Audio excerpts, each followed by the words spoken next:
Hello and welcome to this lecture where we're going to talk about Headroom. Headroom is something that's talked about a lot in the audio community, especially when it comes to mastering.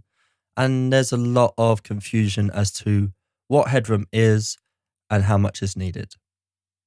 So what is Headroom? Well, in my opinion, there are two different types of Headroom. There is peak Headroom and there's dynamic Headroom. Peak Headroom is basically how much space there is between the maximum peak level of the signal and zero, or digital full scale, the very, very top of the scale before it clips. Dynamic headroom is more the difference between the peak level and the average level of the signal. So how dynamic it is, or how much difference there is between the very loudest part or the very quietest part. The more dynamic headroom there is, the more information that the mastering engineer has when he or she is trying to optimize your master for loudness, equalization, and dynamics. The less dynamic headroom there is, the less options they have to optimize your master. Peak headroom, however, doesn't really matter that much in digital, as long as it's not clipping. So if you submit your master to a mastering engineer and it's peaking at -1, peaking at -2, -6, -12, it doesn't really matter. However, if it's peaking at 0, but some of that information went above 0 and thus got clipped, then that's an issue.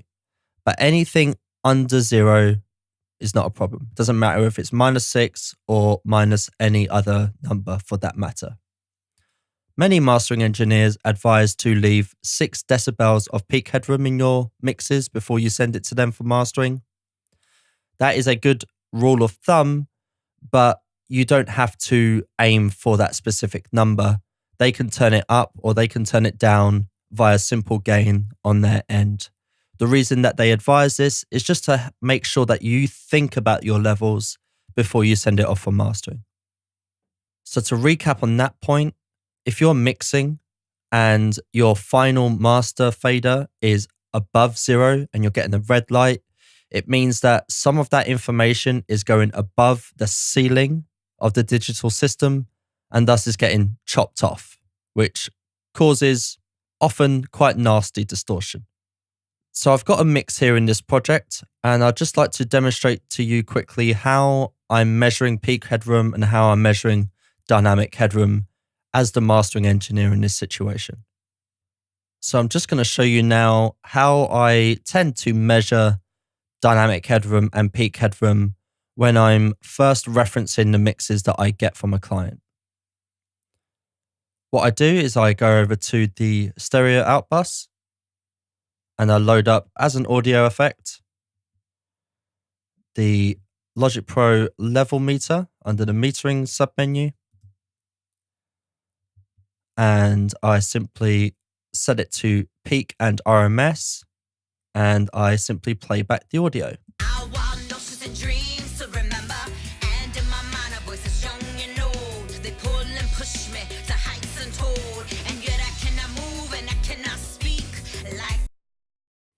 Okay, so comparing the peak and RMS levels here.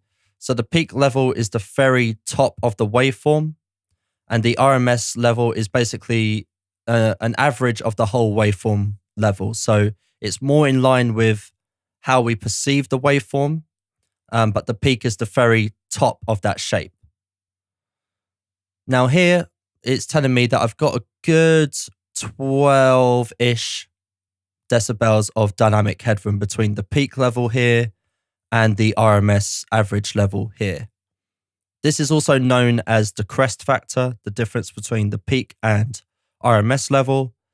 And at around the 12 decibel mark, I'm pretty happy that that is a mix down with plenty of dynamic headroom for me to master with.